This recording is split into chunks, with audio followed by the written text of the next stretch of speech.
Welcome to the AI Think Tank podcast, the future of intelligent systems, machine learning, and data science. I'm Dan Wilson, coming to you from Seattle, Washington. Today, I'm joined by co-host John McDonald, a seasoned product leader and colleague in the tech industry. John brings over 20 years of global experience developing data-driven B2B and B2C solutions with leadership roles at Constant Contact, CVS Pharmacy, and Athena Health. His work spans enterprise platform strategy, API development, and working with coding agents. We discussed what we've learned since the release of Model Context Protocol and how Claude Agent Skills are transforming agentic AI. Welcome to the show, John. How's it going? Hey, Dan, how are you? Great. Excellent to have you on again. It's been about a year since we've had you on, and a lot's changed since then. Where are you coming from again? Let everybody know. I'm up in Maine and I'm in the middle of a snowstorm. Nice. Yeah, but the opposite of that. It looks just like this out here. It's almost kind of warm for this time of year. So sorry you're Nice. stuck in there. It's a perfect time Right. for me to have you captive in my show. So Yeah. Well, welcome and back. thanks again for the invitation and making it happen. Much Mhm. appreciated.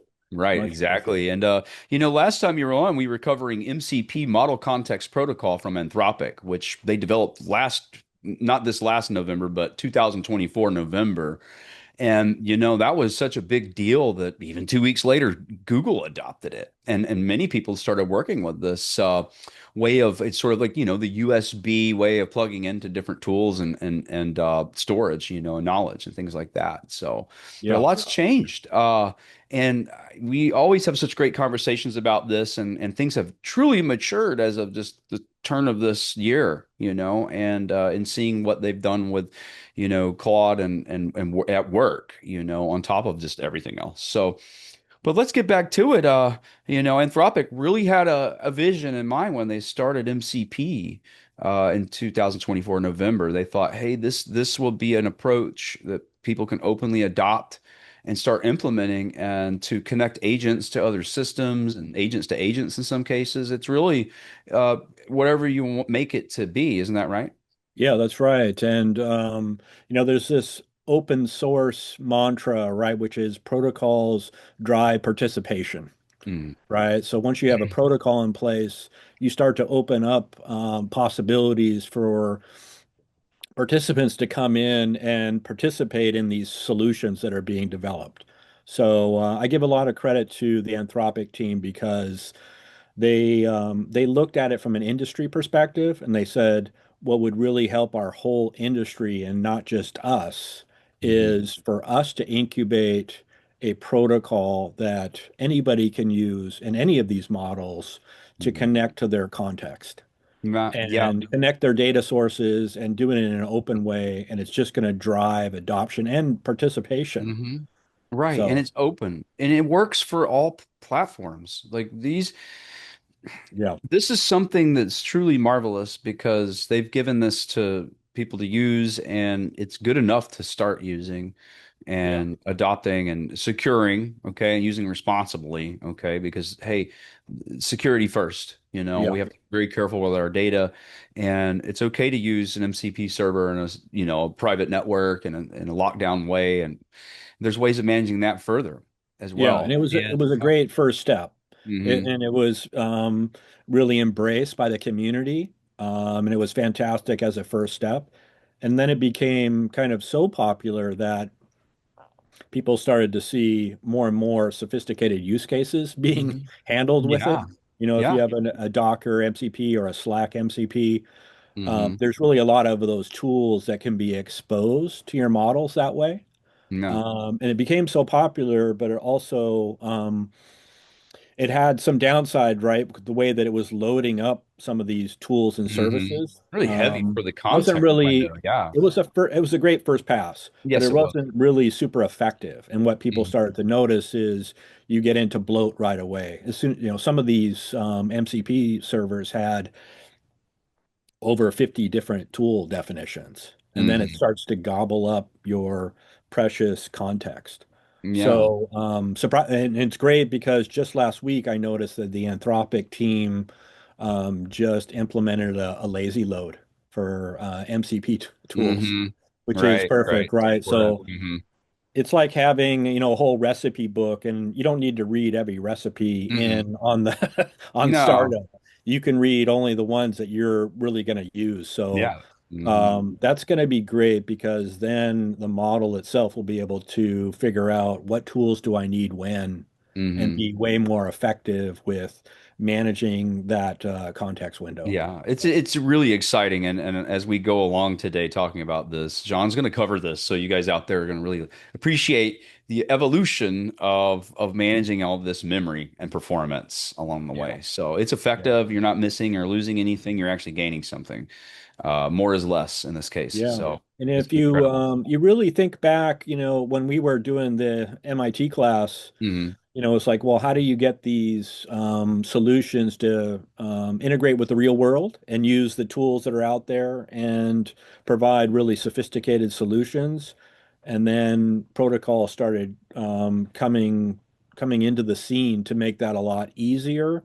And then again, once protocols get established and agreed upon, which I think the Anthropic team really did a good job of Hmm. pressing that out there and saying, "Hey, listen, this is going to benefit everybody. So Yeah. let's adopt it." Everybody did, and then Hmm. things started to take off. Right, right, exactly. And yeah, we've seen it really grow up and become used because after they released it, it wasn't long until all these agentic coding platforms like Windsurf before they got bought by Google, Windsurf, Cursor, VS Code that has the Codex plugin or Klein, which is open source. They all have the ability for you to check off use an MCP server. And you can give them the ability to automatically connect to one if needed or spin one up or use it somehow, depending. All right.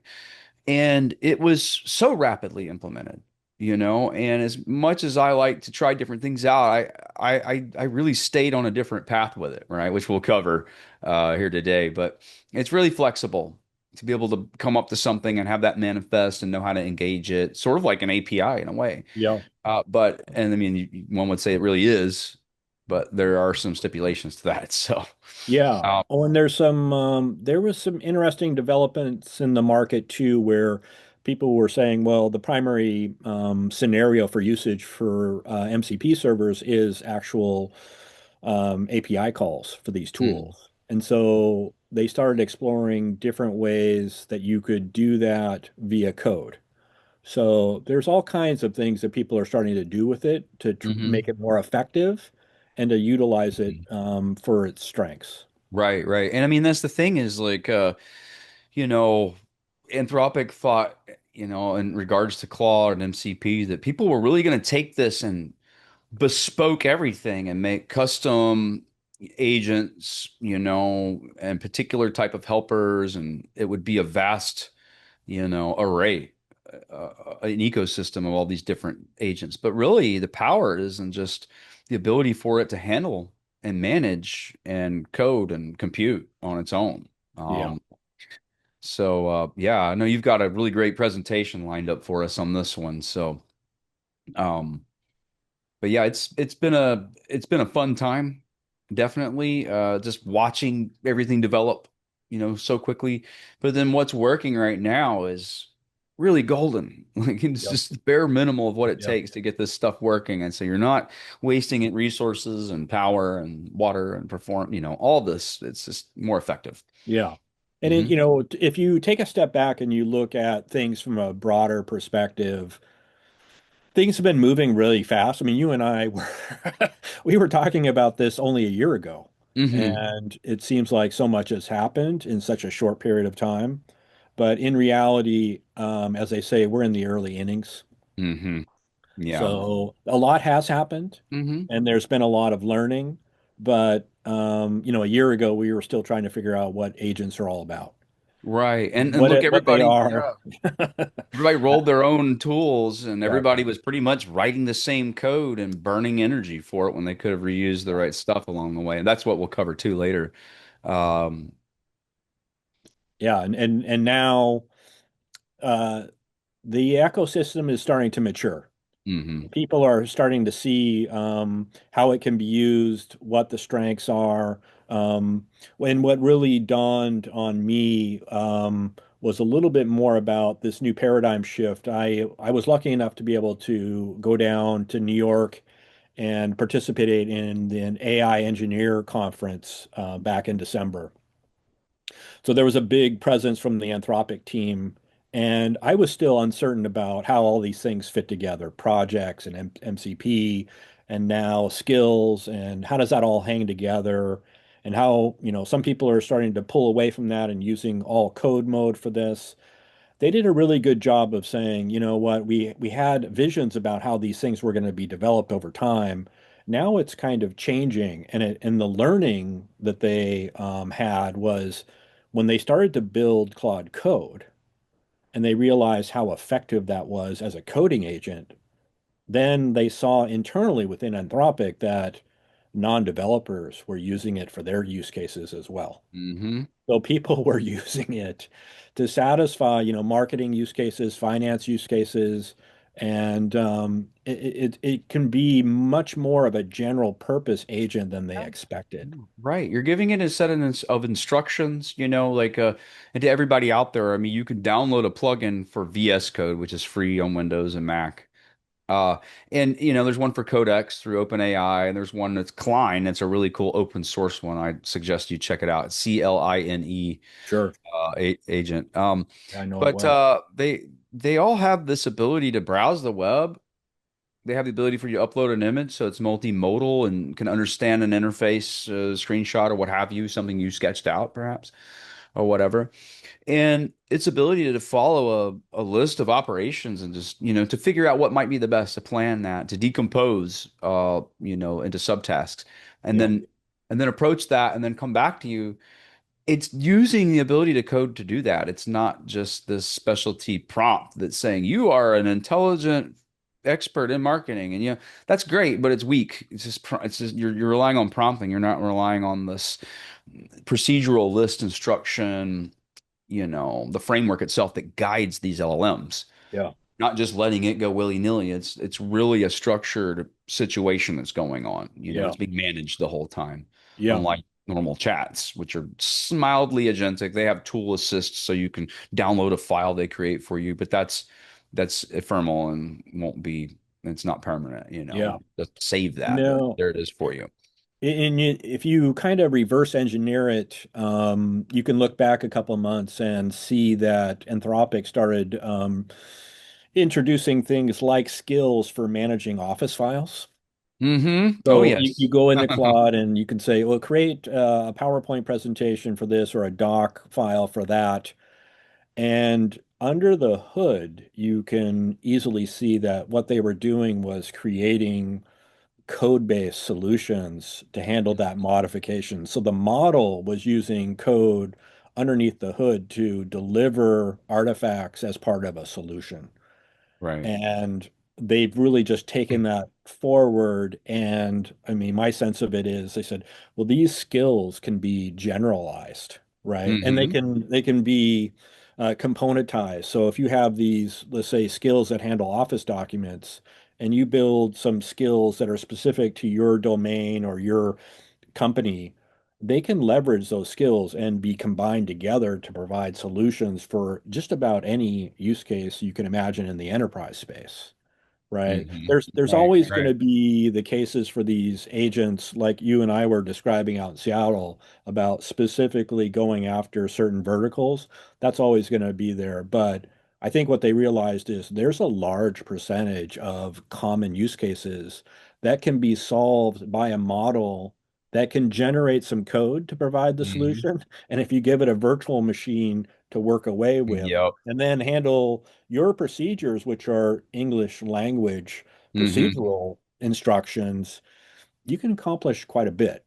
Yeah, that's the So, thing is that, for people out there to sort of visualize that this agent has its own little personal computer. It's got the ability to do a few things like we do, yeah, right? To achieve the tasks, to complete yeah, the tasks. And it's really a great way of managing it too, because it's in a scope of control. It's a sandbox, it doesn't have the ability unless you wire it to go out and mess with your main system.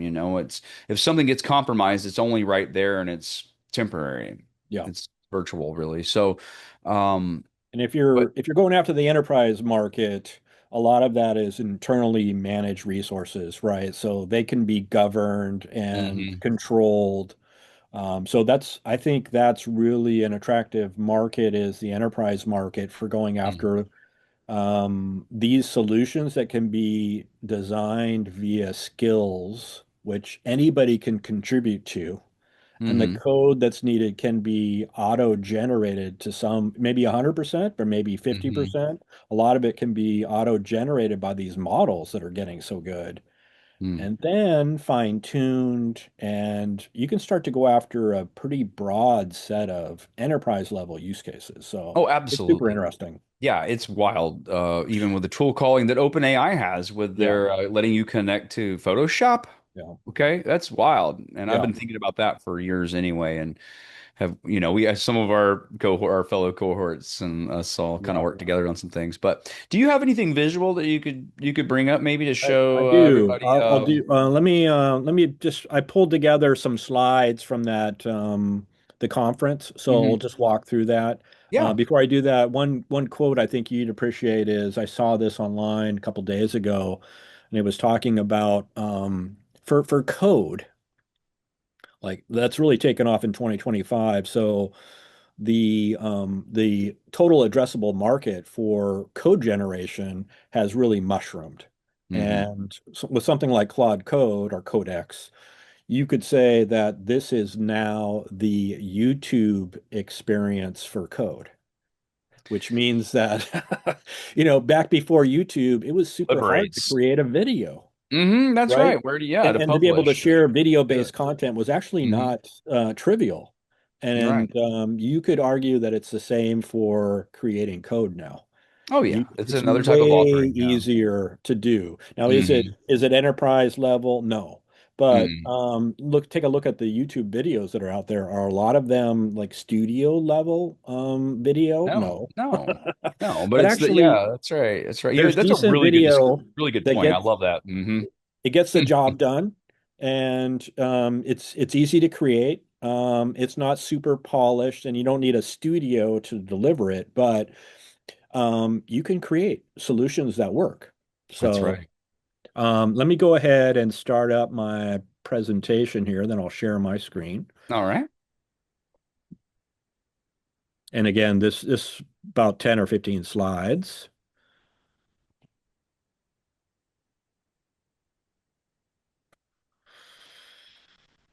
Bear with me. Yeah.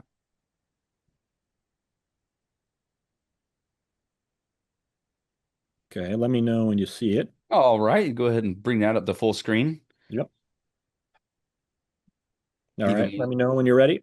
yeah, we're good. Okay, so what I thought we'd go through is kind of a little bit of background about agents and that foundation, including MCP. And then we can talk about what 2025 was, and then introduce skills, what they are, and now what to do with hmm them, and so Yeah. on, right? And why Right. was there a paradigm shift? hmm Why was there a shift from everybody should be out building agents to stop building agents and start building skills? Yeah. This is so exciting. Okay. Well, All this right. is something that we've all seen now. This was everybody showed this kind of slide all the time in 2025. But what is an agent? And it's about having an autonomous system that gets more and more complex problem sets that they can go after, and much more autonomous and can read its environment and adjust and create its own path. All That's right. we all know that. And this has evolved over time. We started with, single LLM based solutions, and similar to the one that you've described before about your research, you started getting into workflow and multiple LLMs. hmm And these things are Right. getting more and more sophisticated as they go through.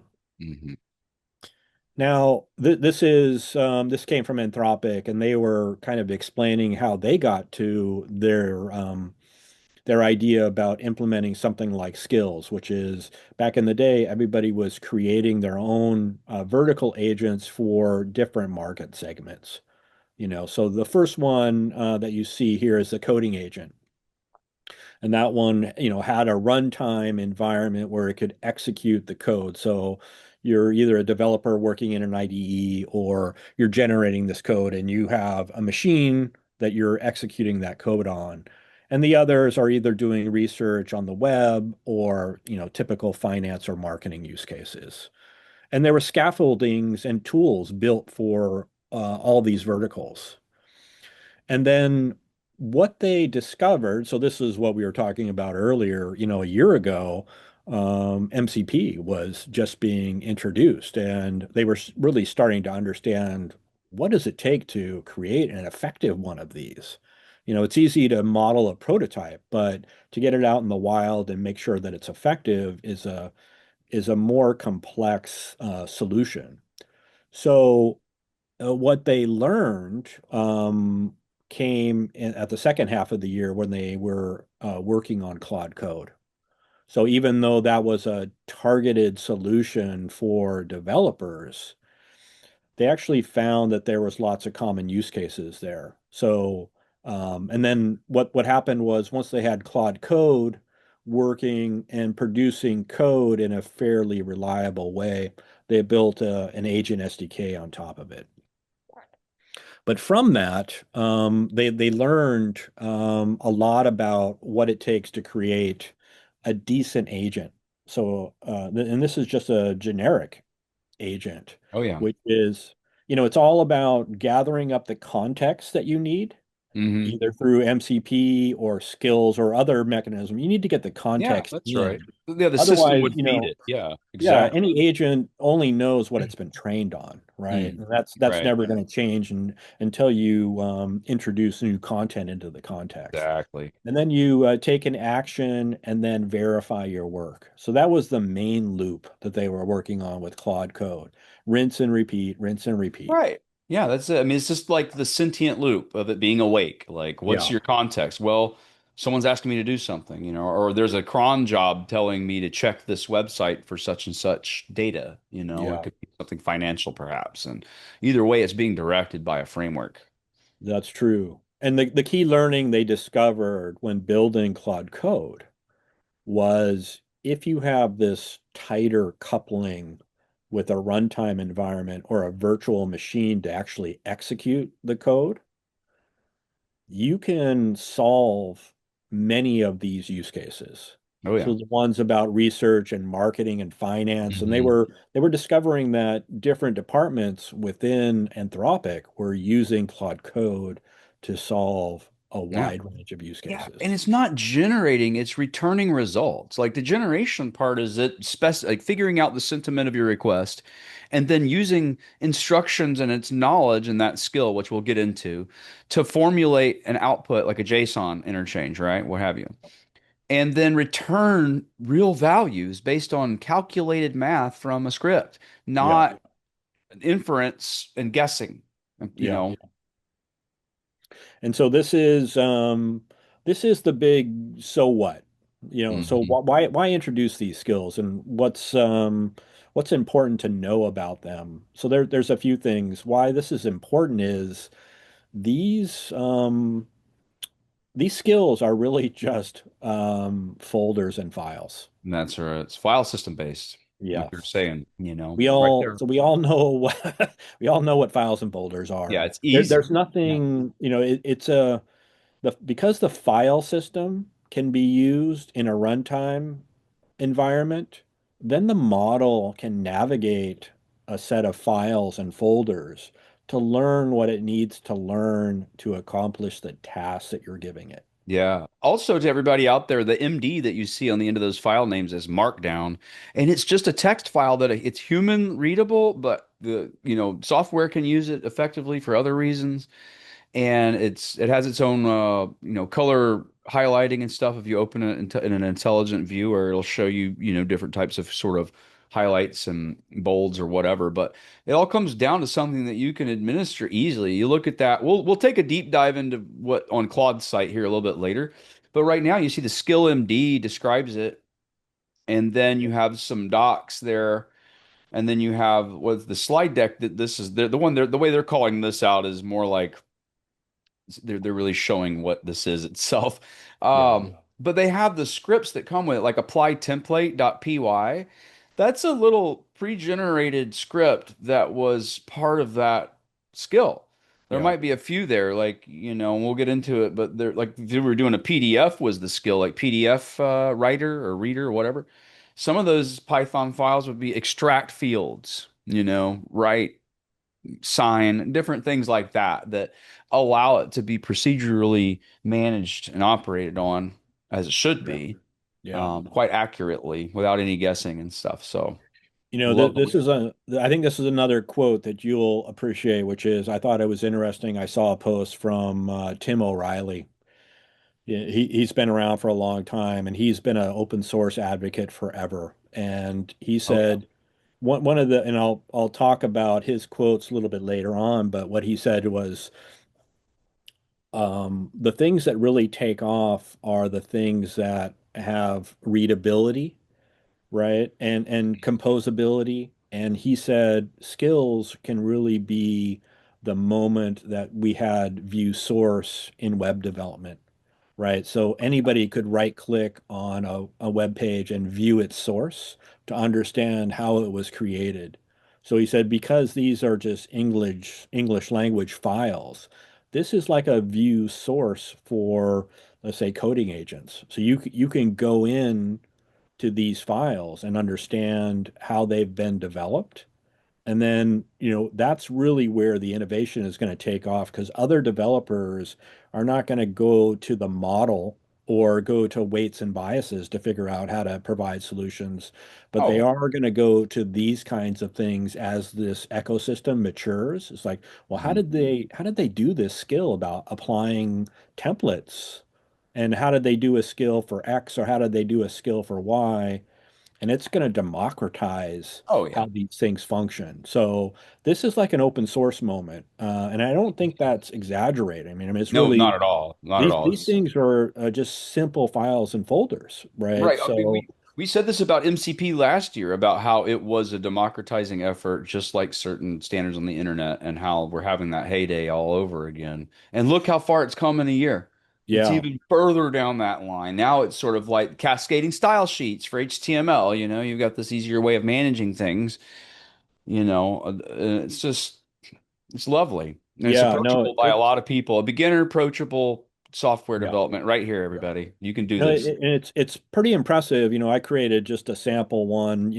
I chose something that I hate doing, right? Which is coming up with a project status PowerPoint presentation for all Mm, the projects that I'm working on. I see. So the use case that I did for Skills was, hey, you know what? For all my current projects, I'm going to have a folder where I'm dumping in all my project files. And this skill is going to generate a PowerPoint deck for that includes all of my projects and their current status. Because as a product manager, you do that all the time. I can't tell you Yeah. how much time. Then you can put all your meeting notes and all your relevant emails there, or pull, you could also have a skill that pulls them from whatever source you need to. Yeah, you But could even integrate this with Notebook LM exactly. and have it connect and make your slideshow and then download it for you and bring it to your computer.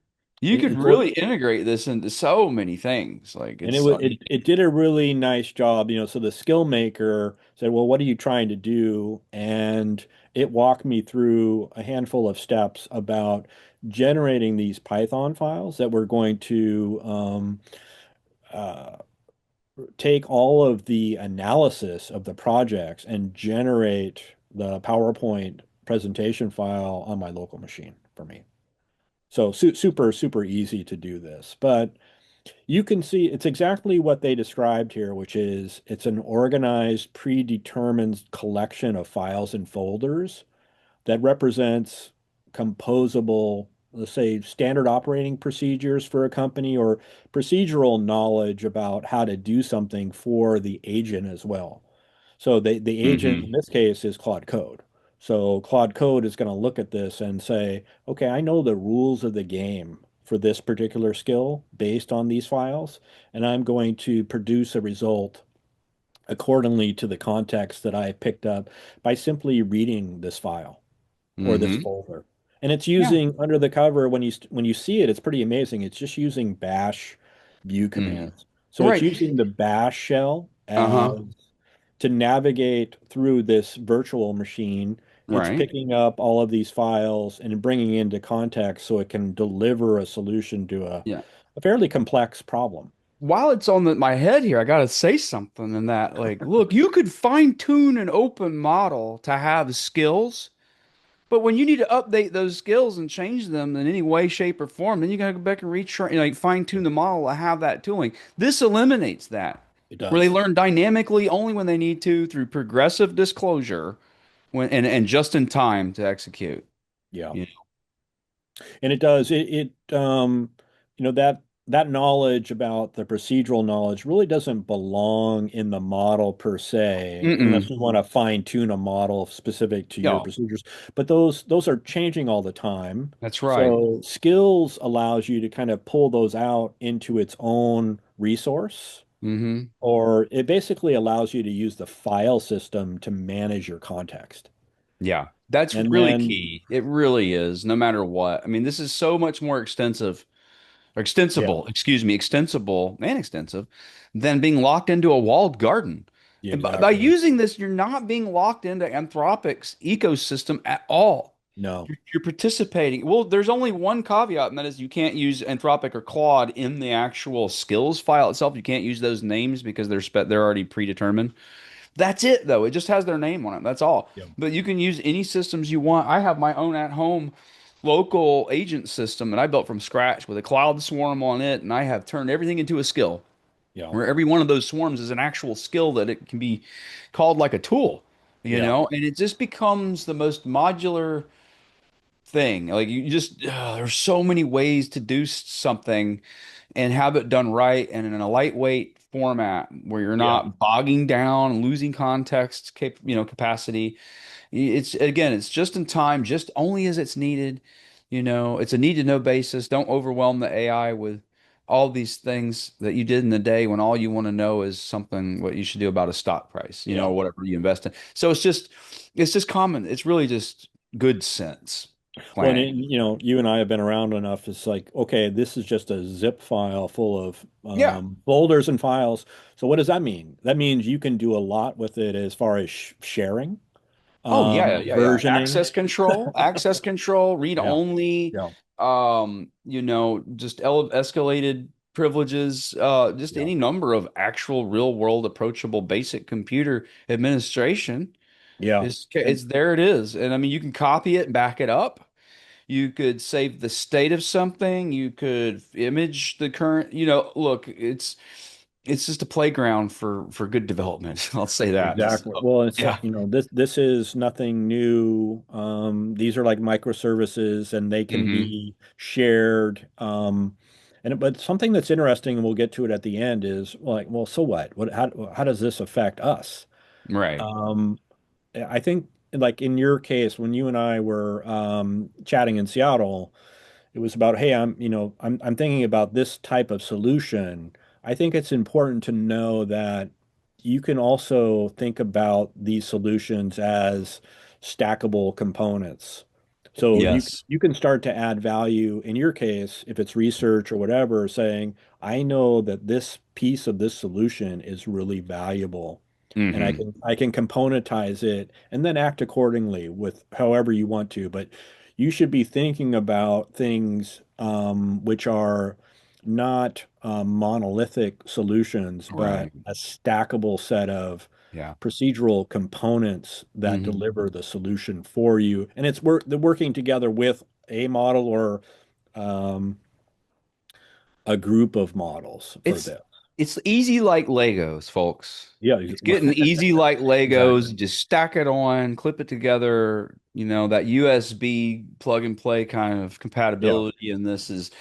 And again, an open standard allows us to do this. yeah, The web didn't happen if it would, what I mean? Web happened on the backs of a lot of open source developers and what companies participated and universities participated. This is a community effort, I mean, think about Python, the foundation of Python. The majority of all AI systems are running Python, and they're yeah, the ones that are at the core of it. They're like one of the most powerful. maintained things out there, in terms of Yeah. what's going on right now. And Yeah. but all those languages are important. There's a lot of Well, needs for things. But anyway, well, and I really appreciated O'Reilly's perspective, right? Which is, he said, open source so far in the AI space has been mhm, predominantly focused on the models themselves. yeah, You want to have open weights, and you want to be able to not have a closed model, but you want to be able to fine tune it for whatever case. But he said, in reality, most developers are not going to be able to get contributions at that low of a level. That's yeah, more like at a chip level. yeah, And something like Skills takes open source concepts and brings them way higher up the stack at an application layer hmm, that's where most yeah, developers are going to be able to oh yeah, take a look at skills that have been developed and said, oh, uh-huh. I can improve on that or I can use it. That's where the real value is going to become from an open environment, not kind of way down at the core at the model level. Right. And you could use it to manage so many things. Again, it's like, oh, you want a smart home, or you built your own with Raspberry Pi devices or something, and then you use AI. And skills are what turn on lights in certain rooms. Yeah. Like it can be really basic and utilitarian as well, Yeah. and can again cross over to the robotics world pretty quickly. Um, And going back to the slide, before I get too far down, just I think another thing that dawned on them right away was when Anthropic started talking to the Fortune 500 or thousands, they realized, you know what, there's a bunch of enterprise-wide procedural knowledge that can be mhm. captured this way. Oh yeah. And Oh yeah. because these are really a set of files and folders and documentation, essentially. Hmm. And you can toss in other resources here. Like, for example, you could have some proven Python scripts that do certain things about maybe extracting data from a Yeah. different source. Or Pandas. Yeah. and Hmm. you can also have examples, right? So you could say, here's 10 example PowerPoint presentations. So when you're creating a new one, it should look like this example, right? So Yeah. Style guide. that's It's just like and you're. those, yeah, Mhm. those would be in the skill itself. So like use these things as an example. Here's what you're trying to achieve. And you can really start to see this in the enterprise world be used extensively. So okay, this is really where low hanging fruit is, and this is a big addressable market. Yeah, yeah. You could automate the development of those skills for tooling as well, and that's what agent systems can do right now. Yeah. Is create a tool, and then the agent, I have a voting system for consensus among a swarm that I manage, and then they decide whether a tool is worth keeping permanently and adding to the tool chest. And there are some tools that are what you would lexical to certain sub operations where no other part of the system needs it, so those tools can hang out there, those skills. But more than not, I try to be as modular as possible. So Yeah. anyway. Well, and going back to what I mentioned earlier, I think 2025 was all about, okay, we think we know what a good agent harness is. Mm. What are the tools and the scaffolding that we need in order to produce a decent agent? And Mhm. you and I have talked in the past Oh about, yeah. okay, you want agentic protocols about communication between Hmm. agents. That is important, Yeah. and particularly around commerce when that comes. So when these things evolve into more of a society Yeah. for interacting with each other, that's totally important. But Hmm. the big surprise was how successful they were with a coding agent. It's like Yeah. that really surprised people, I think, is Hmm. these things can really be used to create decent code.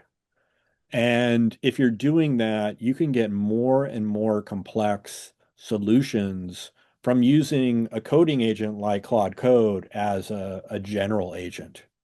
So it's Yeah. getting more and more complex.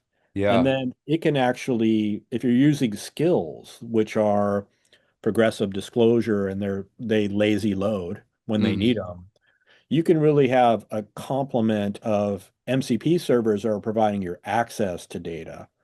And Right. these Right. Right. skills are giving the model the procedural knowledge and the expertise that it needs to do something. Mm-hmm. Then the third bullet here is important because it's like, okay, and then you start to have a much wider range of contributors to these Oh solutions. yeah. These are the people who within an organization know the secrets of the game. They know how this stuff should be done and how it Yeah. should be accomplished. And when Mm-hmm.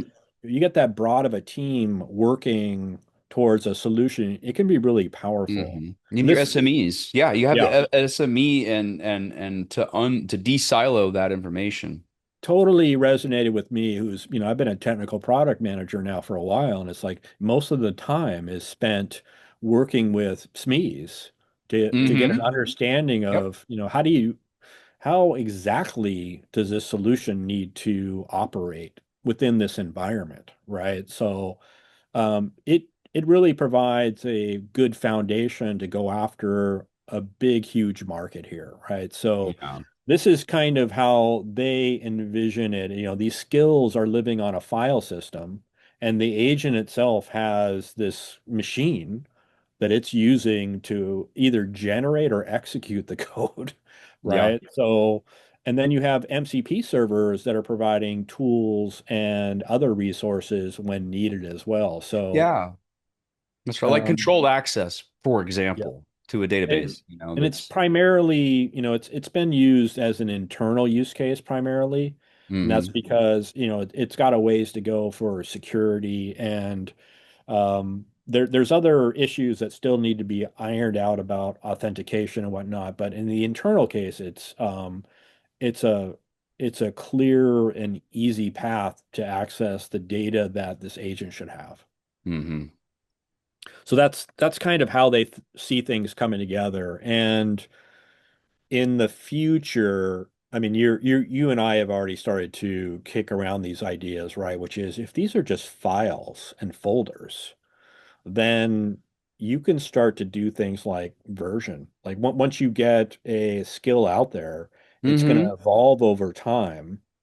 And as it evolves, I think there's some ideas within Anthropic about as it evolves and it's using evaluations to monitor its own performance, it Mm-hmm. can get to a point where it's self-improving. Oh yes.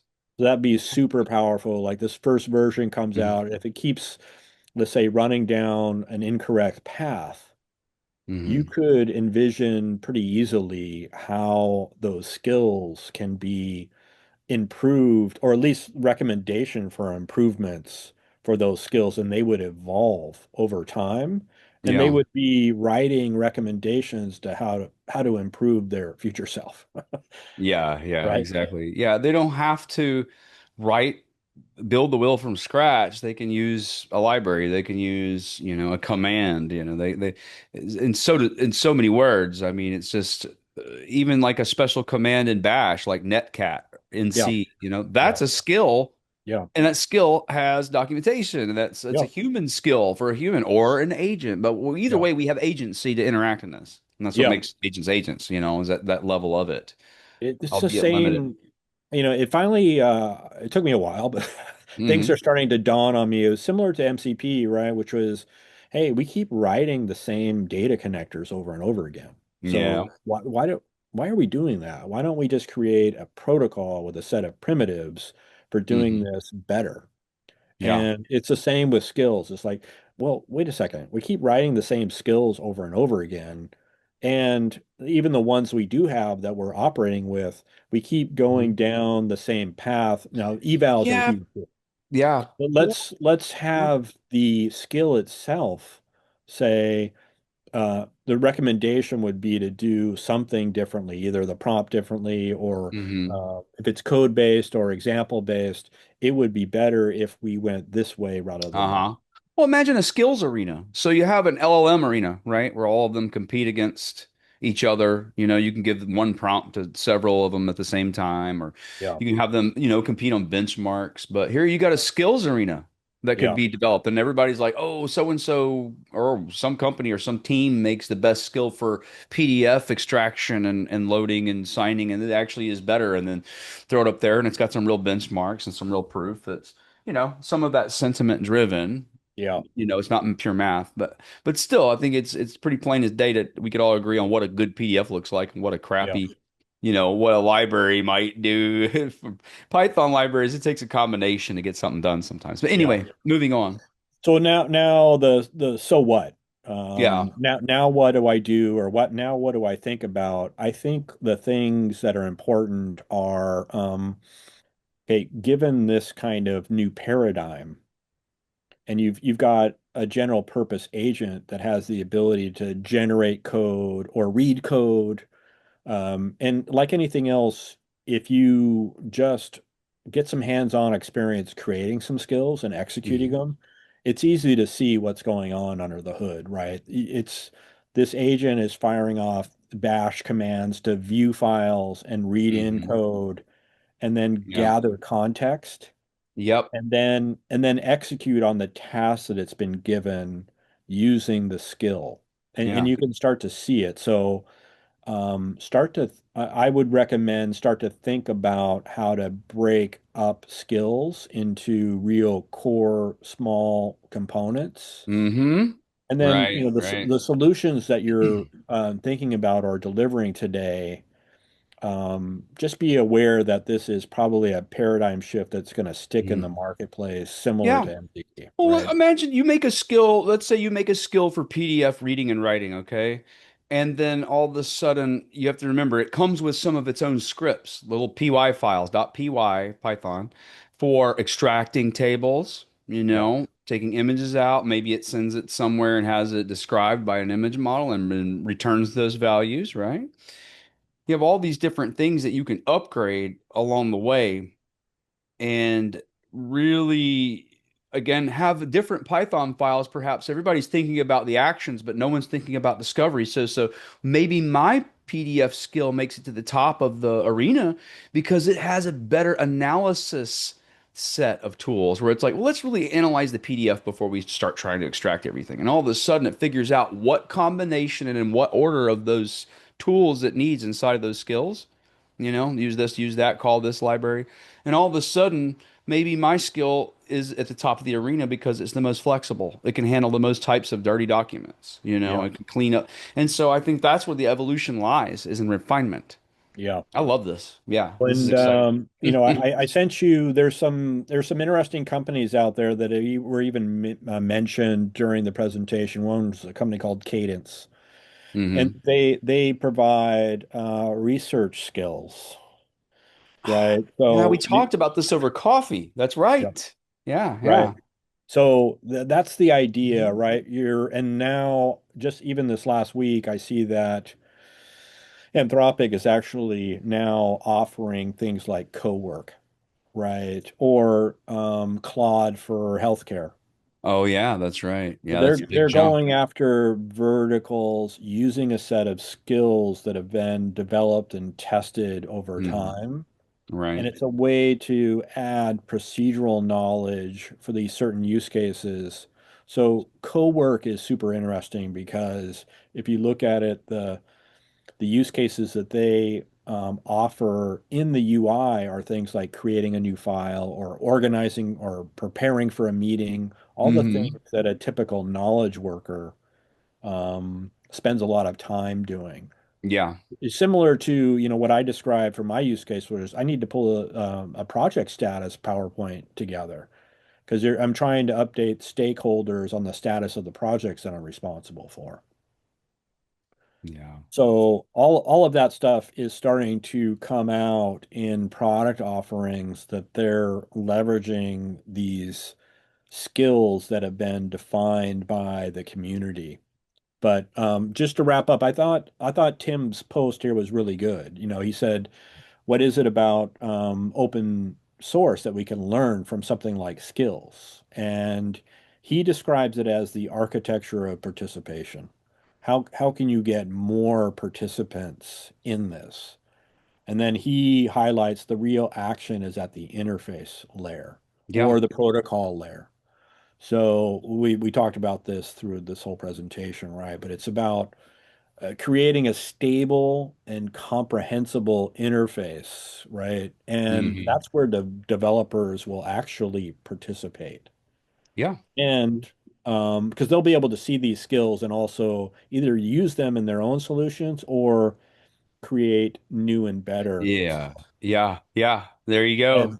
And and he highlights this is not only that, but there's a big pool of knowledge workers who are actually fairly technically sophisticated. They're just Hmm. not professional developers, and they're going to be brought into this game, Yeah. right? And so when they bring in subject matter expertise and they're given a tool that will ease the, let's say, level of effort for generating the code component of a solution, that's when things really start to open up rapidly. Yeah. There's no reason to be wasting energy and time on things when once you get a standard in place, there you go. You Yeah. know, then you don't have to worry about it anymore.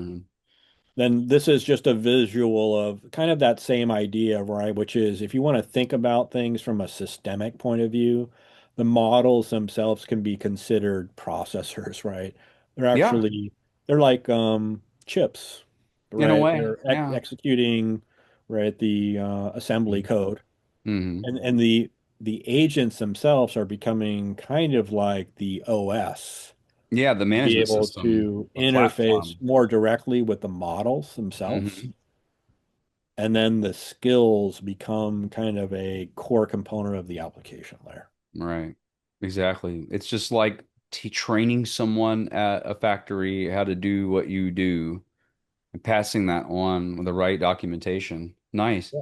That was Oh, a and it's really, yeah, that was a comprehensive well, one there. I like it the analogy of in a kitchen, right? So the recipes themselves are how to prepare a meal, but you also need a set of tools too. You need a spatula and you need a measuring cup. Hmm. Right? Right. So you need those things in order to be able to execute the procedure to deliver the value, Right. is the meal. Exactly. So I went to the Claude's website here for Claude Code and Skills, and this is what it looks like. There's a different look. I mean, we were looking at some similar things here, but equipped skills that this agent configuration has is like, ooh, BigQuery, like Google, Yeah. DocX, NDA review, PDF, PowerPoint, and etc. Here's an XLS, whatever. You wanna share that? Is that it's sharing right now. You're just I don't think you're seeing the screen right. I'll edit Oh, this out, but okay. look at the tab that you're Oh, sorry. there you go. Oh, okay, gotcha. So here you can see that, you can connect to these MCP servers. You really don't have to. There's other ways to do this, but on the large, I mean, on the right side, you've got that actual virtual machine that we were talking about is so important. So this could be a spun up in a Docker, right? It's usually that's the practice is you spin up a new agent system in a Docker, and that Docker has, limited scope. It doesn't have root to the main system. It's temporary, but in it, it has the ability to use Bash, Python, and its libraries, and then Node.js, and combine. That's a very powerful combination. Yeah. Here you can see what the skills listing looks like in here. They got the directory of live agent computer file system, and they're all preloaded. Now, that's something that you could just spin up a copy of and spin up a copy of and spin up another copy of in parallel to do different things. Yeah. And what I focus on is orchestrating the agents in the swarm. That's my focus lately. And so I've been having, like I said, the best time Yeah. ever. Let me tell you. Yeah. So here you can see it go to work. All right. So here's one example. I just want to give everybody a living one here. Short snippets from each skill is appended to the system prompt right here, right? It's like a table of contents.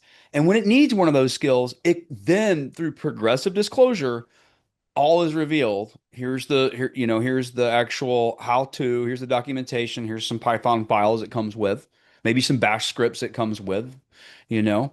And so it's using this as initial message from the user is fill out this PDF based on what you know about me attached. And there's the form, right? So over here, Claude says, certainly I'll use a PDF skill to help tool use. So it uses bash cat and it basically brings in that file. It reads it, right? So it's reading the skill MD file. And the tool result standard out, it's getting contents of the skill, and then the tool, and then it's saying here, tool use bash and then it's getting the forms MD, right? So it's Claude decides to follow the reference from the skill MD to the forms MD file. So that's your progressive disclosure. And the tool result is contents of the forms MD file. Um, and it fetches what it needs only when it needs it. And that's the key there. And so let me see. I'm going to close that. So I have brought up Claude Skills website here, their docs, excuse me, the skill structure. And so it's just an MD file, again, just stands for markdown. Do you just write a text file like dot text Yeah. and then change it to MD later? And, as long as your system knows how to open it, it can. I use Notepad++ for that, and it highlights everything really well. And that's open source. So here you got your skill name, the instructions, clear step-by-step guidance for Claude or any other, agent system to follow. Concrete examples of using this skill. Now, I'd like to admit really quick here is that a week after Claude released skills, OpenAI adopted it silently and implemented it without telling anybody. They're real slick about this. So here's some constraints that are really important. Required fields are name and description. Field requirements for the name are it can't be any longer than 64 characters. Must contain only lowercase letters, numbers, and hyphens. Cannot contain XML tags and cannot contain reserved words like Anthropic or Claude. And like I said at the top of the show today, those are the only two things that they stamp on in that. Otherwise, this is a completely open standard and you can use it with any system. So they just have their names in it and for particular uses. So description must be non-empty, maximum of 1,024 characters, so it keeps it, low context window overhead. Cannot contain XML tags. So the description should include both what the skill does and when Claude should use it. For complete authoring guidance, see the best practices. So anyway, they've got some stuff about security considerations, how you let things run, data exposure, available skills, pre-built agent skills. And so they have some in here that are great, like Word, Excel, PowerPoint, PDF, pretty general, right? And that's part of that. What was it called? It was Workforce Claude. Co-work. There we go. Well, that those previous skills were interesting for me because, as I mentioned, my skill was creating a PDF file, and Hmm.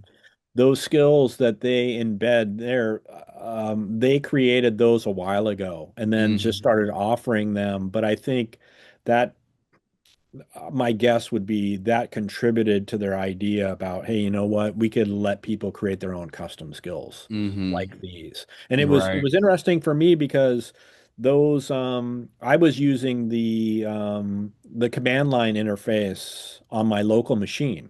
Hmm. And when I went to create a PowerPoint in my skill, it recognized that, oh, you're not using Claude.ai, the cloud-based version.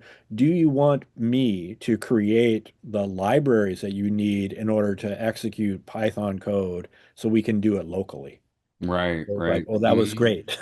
Yeah, the idea is just when it comes to a skill and the scope of its operation is to figure out what it needs and pack its lunch. Don't make it figure it out and burn tokens in real time. Your agent system could do that and easily, but it shouldn't have to. Like why reinvent the wheel every time? Why have to, it just needs what it needs through progressive disclosure. That's it. That's how it gets what it gets. And beyond that, when you make these skills, you have the ultimate power to give them as many extra little, code snippets and other things as required.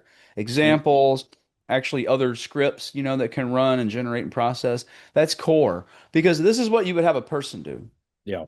This is It's what like you, this having is, it's like having a junior developer and you say, okay, you've got these mm, tools mm, and the name and the description are used by the model to say, okay, I know that you want to execute something like this, so I'm going to load those skills to mm. have the specifics I need in order to accomplish the task you want to do. Right, right. Because there's way you can use this skill. I look at this at a really big level of managing agent swarms. And so it's like a skill for an agent orchestrator is managing the swarm. Yeah.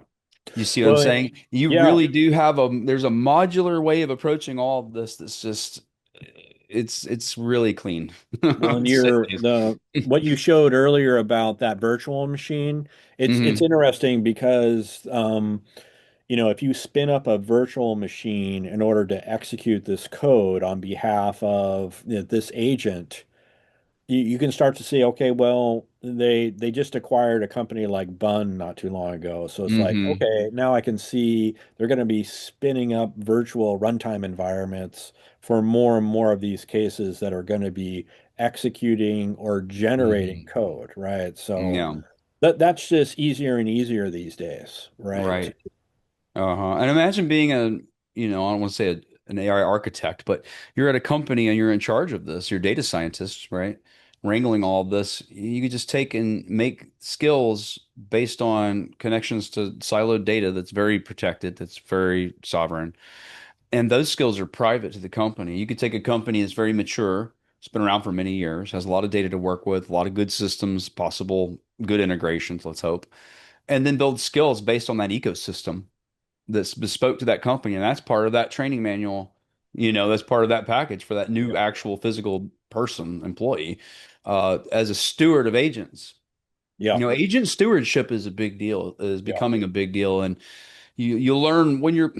I highly recommend anybody out there just don't dip your toe into it. Dive in the deep end for absolutely free. Go get VS Code for Mac or Windows. Put it in there, okay? Then install Klein or get Codex and put that plugin in there. Make sure you have a Python library. That's you can Google this. And if you have a paid for ChatGPT subscription, you can use Codex for like hours and hours at a time. Don't put it on Ultra though. You'll lose it in like 10 minutes. You'll burn everything up. But I go for many, many hours on Max and it's fine. And you'll find that watching it update and watching it do things and watching the agentic process is key. It's like watching something work, like watching a big machine work. Look at that water mill turning that grist grinding stone and making grits out of corn, right? Like I can obviously see how this works. Or a car even could be a little weird, but you can still kind of understand the parts. But when it comes to software, and we're left with like charts and diagrams and all these concepts, and it's very, amorphous to some. But I think in the large, when you look at one of these, actually, I have mine open. I'll go ahead and share it right now. I have VS Code up, and Well, before you get into that, just something that's yeah. really interesting is I think Mm. we're quickly going to be in a model where you'll have multiple of these running all the Mm. time, right? Oh And yeah. you kick one off, and while it's because your tasks are going to get more and more sophisticated and Hmm. run longer and longer, so you'll kick one off, and then simultaneously you'll be using another one Oh yeah. to do work while the first one's going, right? This is what So I'm, yep, this is what I'm doing. And I get them to share the same sketch, like a sort of progress whiteboard between all the agents, and it's yeah, asynchronous, so they're not totally relying on cool. each other to do the next thing all the time. But here you're looking at VS Code, and on the right, you can see that I've got Claude installed as a plugin, and I can talk to it and get it to do coding, and I can approve things or disapprove things. And over here on the left side, I've got Codex, okay, which is using Chat GPT. But I also have Klein. So here in this one platform, I've got three different agentic systems running. Not all at the same time, but I can do some tricks. But I really like to understand the differences between these things and how they work. And here just now I turned on, this is Cursor. It's brown again, and it looks similar because I have my codex on the left. But here it's using Claude directly in Cursor, and it's using, I could choose Opus 4.5. But when you're in Claude Code, you're not choosing any models, okay? You're strictly using um, Claude Code, right? And so I can bring up Claude Desktop. So we'll bring this up really quick. I'm on the Windows, if you didn't notice, everybody probably did. Here's what this looks like, and I have it in code. I could change it back to chat, right? Yeah. Have a normal conversation like anybody else. But here I use code and do a lot of the same things, but I won't see files getting updated the same way as I would if I was in a system right here on VS Code to see them actually getting written to and all this or prompt. And you can see its steps it's taking. Even over here, I have my own platform I built. Here, look at this.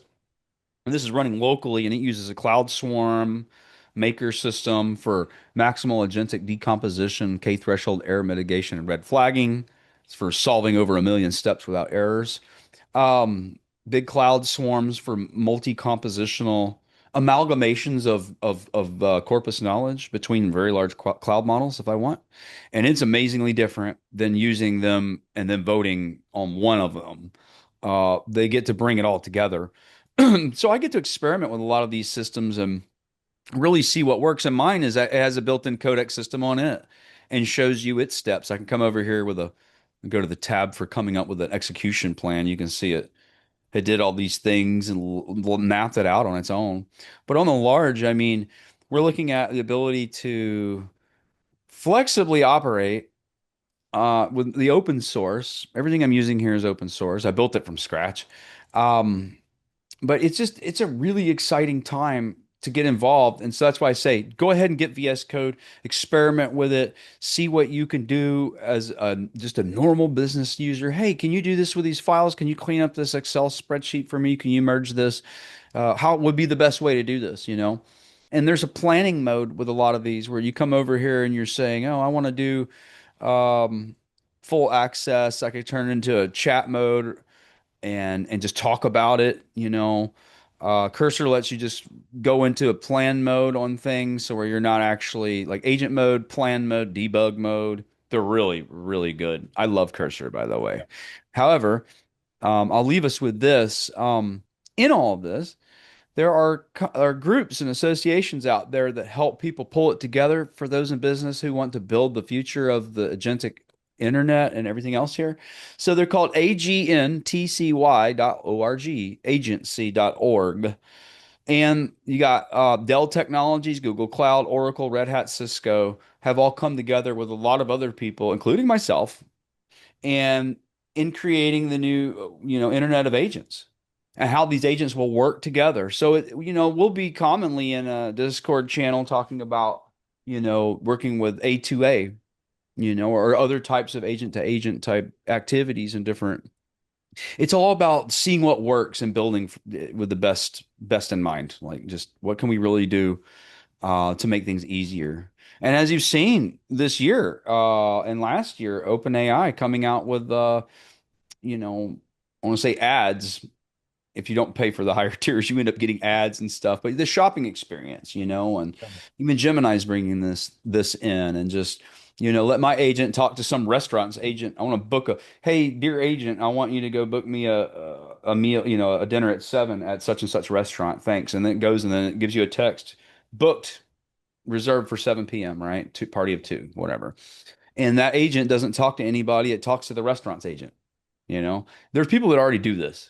And for more than a year, I've seen this. It's cool. But it's only just now being so formalized, with these standards and protocols that Well, make it easy to approach. you and I have chatted about this. Agency is also associated with Project Nanda from MIT, so This they're is right. they're doing Yeah. that too. And so they've been involved since the early days about Hmm. what can we do to get alignment on these protocols as we move quickly into an agentic society, right? So Hmm. Yeah, and here it is. Yeah, projectnanda.org. Check that out. Projectnanda.org. I'm, And that it's really great to see people come together and working this out as a big community, and to really just acknowledge this is where things are going and we need to do it right. Didn't we talk about this? One of the biggest mistakes is the, internet payment systems weren't developed soon enough. And then that created a wide spread of things. And now we're coming back to this idea of it consolidating in a way that we can give the agents wallets to work with, for example, yeah. and in a way that's sandboxed and safe and determined by the user, by the human in the loop. Yeah, they call It's so that important. the original sin of the internet, right? No, that's right. Yes, yes. This was a big We talking point last we weekend. yeah, they said, well, that's what the protocol 402 was about, Hmm. right? X 402, and it's like, well, you need to be able to handle payments, and they decided not to. It was a little Right. too complicated, but now unwinding all of that now will take a lot of work, but that also means there's a clean st slate for how Hmm. are we going to handle like inter-agent payments. The Hmm. payments through I think you and I were also chatting or emailing back and forth about there is a commerce protocol, right? That's about how do you pay for products and services from your chat interface? That Oh makes yeah. total sense.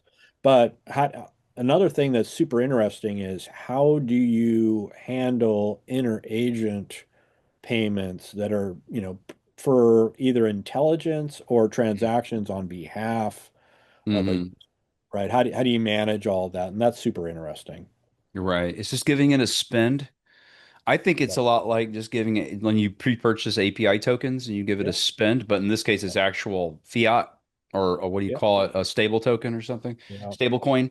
But this really does need to meet the wallet and the cash, and not Yeah. just some cryptocurrency. It needs to be a Yeah. And stable you should coin. be able to also prove that this is being taken on behalf of somebody who has permissioned Hmm. this to happen, right? So there's some super interesting work that's going This on. is SOC operations right here. Personal identifiable information, Yeah. financial Yeah. address, all this. Yeah. Needs to be whatever these layers must be built with the proper other frameworks, the legal Yeah. frameworks in place. So for sure. If you're interested, I'll show my desktop if you want to Yeah, see let's take a see a look. couple of things. Yeah, let's see.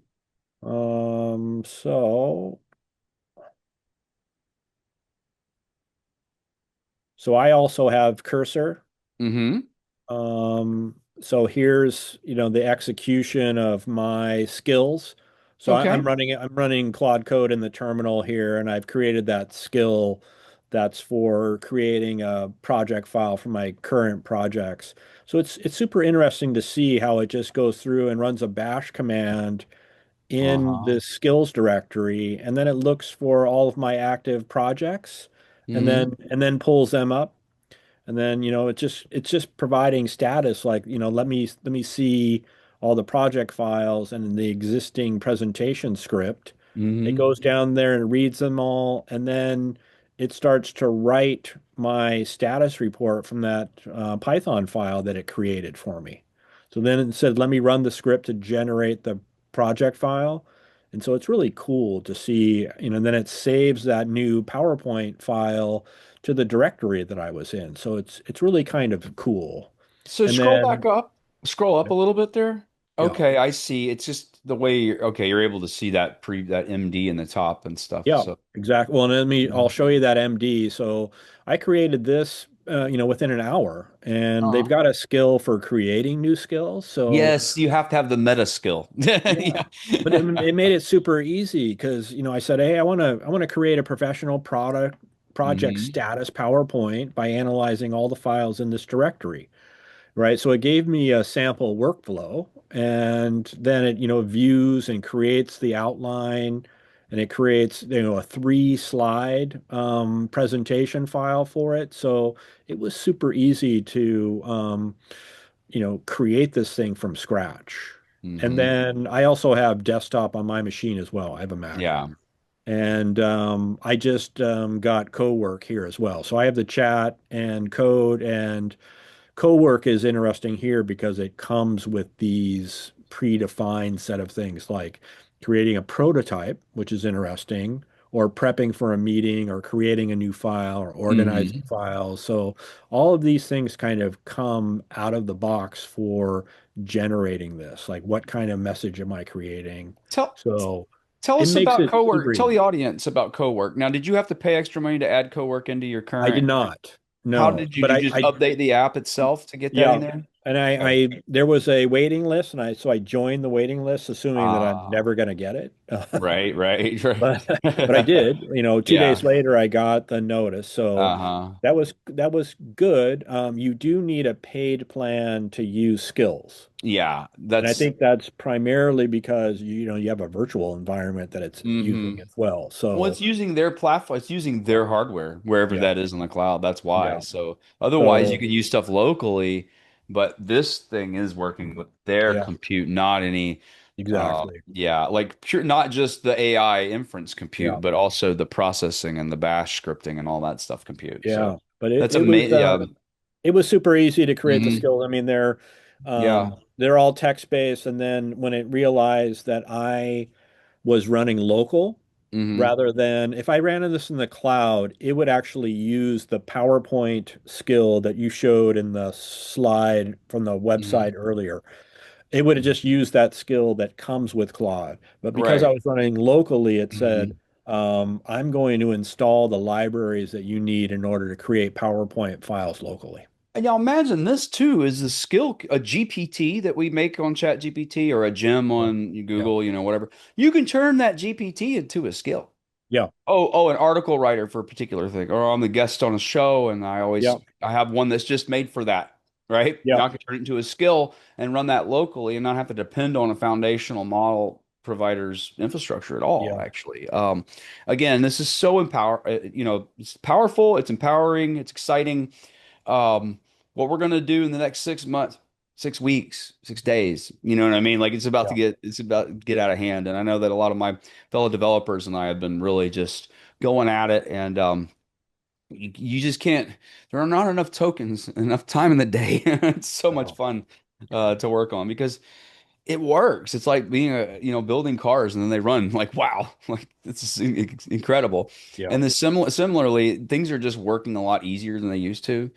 And it's not just the context window size of things at all. It's just the back end and smarter models and more Yeah. effective management systems. Again, the framework is really more powerful than the Yeah. model in a lot of And cases. So, it's interesting that you mentioned the OpenAI plugin approach because and hmm I'll send you the information about Tim O'Reilly's blog because he compared skills to that and he said hmm Skills is a little bit better because it's way more open and readable yeah, because they're just text files, right? And the plug-in's a little bit different. It's more of a closed model, and you have to go through a plug-in marketplace. hmm So it's a little bit like having an app store as opposed to something that's way more open and mm viewable and readable. So it's interesting to see the different approaches that the different the foundation model companies have towards this. yeah, I like Anthropic. They've always been kind of open and said, we're doing this because we mm think it's best for the industry if mm. we have things as open as possible. You could have a skill that contacts you if something goes wrong while it's doing something. Like if this skill fails at any point, send an email through the email system to text my phone Yeah. to do this or Well, that. And all of a sudden the skill has built-in resilience. yeah. It's it's a Well, bridge to another landmass on the ocean. I'm telling you, that's the man. idea about self-improvement too. So if these Mhm. skills can, if they have hooks or the ability to kind of even generate documentation based on their execution, then that opens up the door to say, well, these things can be self-improving over time. Yeah. Yeah, exactly. And there's Super a way to do powerful. that. Yeah, and that's what the ball is falling in the court of us memory providers and people who understand how to manage the long-term memory, which I'll be doing some shows coming up on that. And we Yeah. definitely are going to have to touch base later on in this year, not wait a whole year. Okay. Things are speeding up. We'll have to reconvene and see the progress that you've made with your systems and where I'm at. I'm not ready to demo anything right now. It's just it's really powerful, but I want to have some consistency to it to show everybody. But yeah, a Well, very exciting time. we And can, with our cohort, we can probably do something based on security, right? Because, okay, this is early. mhm. There's all kinds of, Yep. with Attack MCP and all vectors. these interagent hmm protocols, there's security concerns, obviously, Yeah, the whole thing. right? Yeah. So we could tackle that as well hmm and say, listen, this is the way that you could do this in a much more secure environment, or hmm here's the kind of attack surfaces that are created in this kind of world going hmm forward. But there's Yeah. definitely a paradigm shift. There's going And to be typo squatting MCP servers, just like people typo squat web pages. yeah, yeah, R in Microsoft yeah. in the email, like no, it's an R and an N next to each other. There's going to be a lot of that because they already had poisoned MCP servers last year pretty quickly, in fact. But look, I mean, again, everybody, we're at what, a year and 3 months from having all like MCP even be born. So that's incredible. And we've made it here. So anyways, John, thank you so much for taking the Thanks, time Dan. and taking the time to come out and have coffee with me the other weekend and enjoy this fine Seattle weather. It was good to Like connect. It was we good to switched connect. we switched weather now and Yeah. anyway, but as always, everybody, thanks for coming out. This is Dan Wilson with the AI Think Tank podcast, John McDonald. Thank you again. It's not often that we get to see things just be reborn, through standards like when the internet came into be. But here it is. Well, and it's great because in some ways it's all brand new. In other ways, okay, this is there's nothing new under the sun, and this is Hmm. just these are systems that we've developed before. We know Hmm. how to do this, Yep, and it's a new paradigm, but I think we know how to move this forward. that's right. Thanks again, everybody, and have a wonderful weekend. Thank you, Take care. Dan.